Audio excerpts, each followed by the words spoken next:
నుంచి ఆంధ్రప్రదేశ్ రాష్ట్రంలో అంతులేని అవినీతి జగన్మోహన్ రెడ్డి పరిపాలనలో జరగటం వల్ల ఇవాళ రాష్ట్రంలోని అన్ని వర్గాల ప్రజలు కూడా దెబ్బతిన్నారు.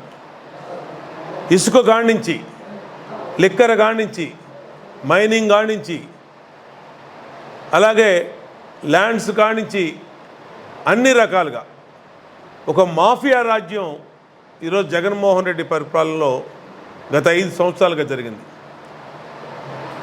అందిన గాడికి దోచుకున్నారు వైసీపీ నాయకులు. అందిన గాడికి దోచుకొని ప్రజల జీవితాల్ని రోడ్ల మీద పడేశారు. ఇవాళ పేదవాళ్ళు కోలుకునే పరిస్థితి లేనటువంటి పరిస్థితిలో అసంఘటిత కార్మికులు కానీ, భవన నిర్మాణ కార్మికులు కానీ, పేదలు కానీ, నిరుపేదలు కానీ దుర్మార్గమైనటువంటి దుర్భర పరిస్థితుల్లో ఈరోజు రాష్ట్రంలో ఉన్నారనే దానికి ఎటువంటి సందేహం లేదు. ఈరోజు ఎన్నికలకి ఆశగా ఎదురు చూస్తూ ఉన్నారు ప్రజలు.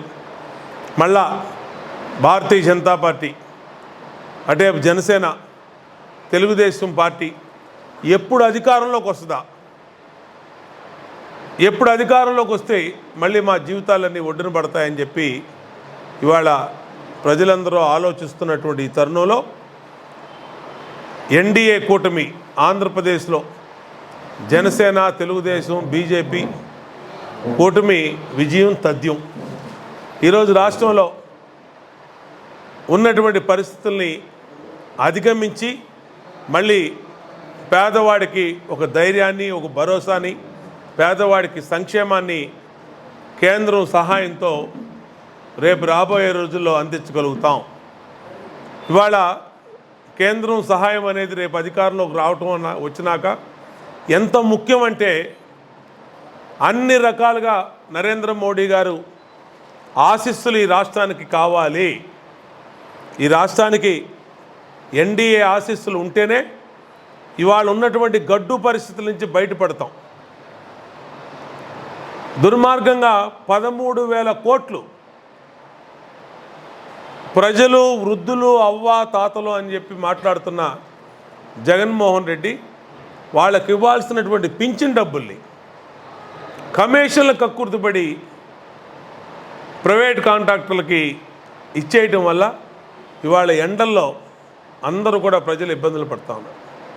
పింఛన్దారులకి మేము తెలుగుదేశం పార్టీ నుంచి ఇక్కడ రాష్ట్ర ఎన్నికల ప్రధాన కమిషన్ దగ్గర నుంచి చీఫ్ సెక్రటరీ వరకు, కేంద్ర ఎన్నికల ప్రధాన అధికారి వరకు తెలుగుదేశం పార్టీ ఇంటి వద్దకే పింఛన్ ఇవ్వాలని చెప్పి పోరాటం చేస్తూ ఉన్నాం. లేఖలు పెట్టాం, లెటర్స్ రాసాం. స్వయానా చంద్రబాబు నాయుడు గారు అక్కడ వాళ్ళతో మాట్లాడటం కూడా జరిగింది. ఎవరితో? చీఫ్ సెక్రటరీతో, ఎన్నికల ప్రధాన అధికారితో. ఇంటికి ఎండాకాలంలో ఇళ్ల వద్దకే పింఛన్ ఇవ్వండి అని చెప్పి. మరి వైసీపీ ఒక్క మాట మాట్లాడిందా?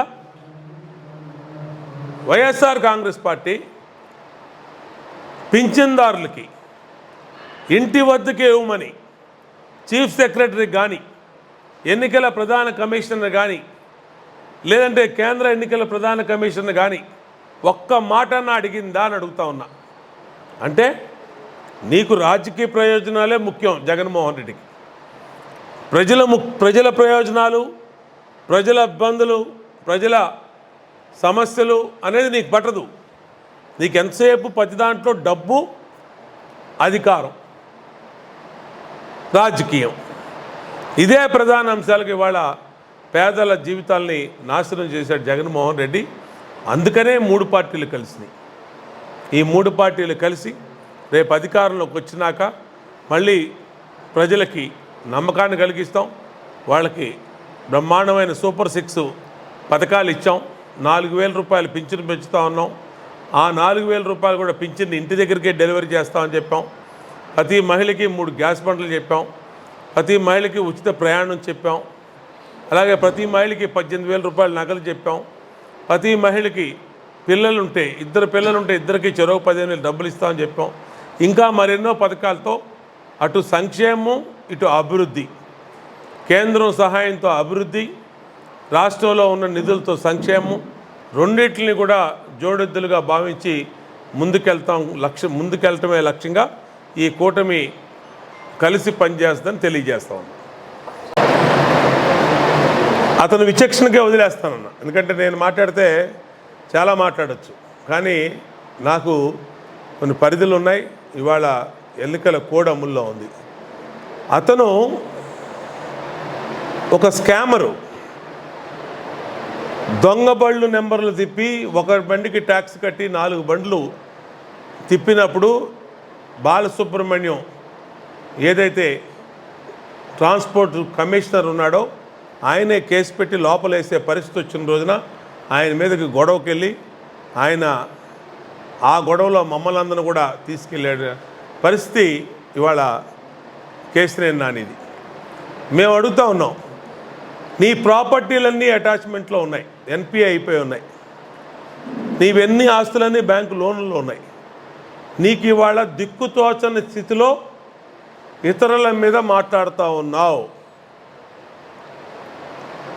కాబట్టి అతని వ్యాఖ్యలకి విలువ లేదు, రేపు అతనికి ఎన్నికల్లో డిపాజిట్ కూడా రాదు.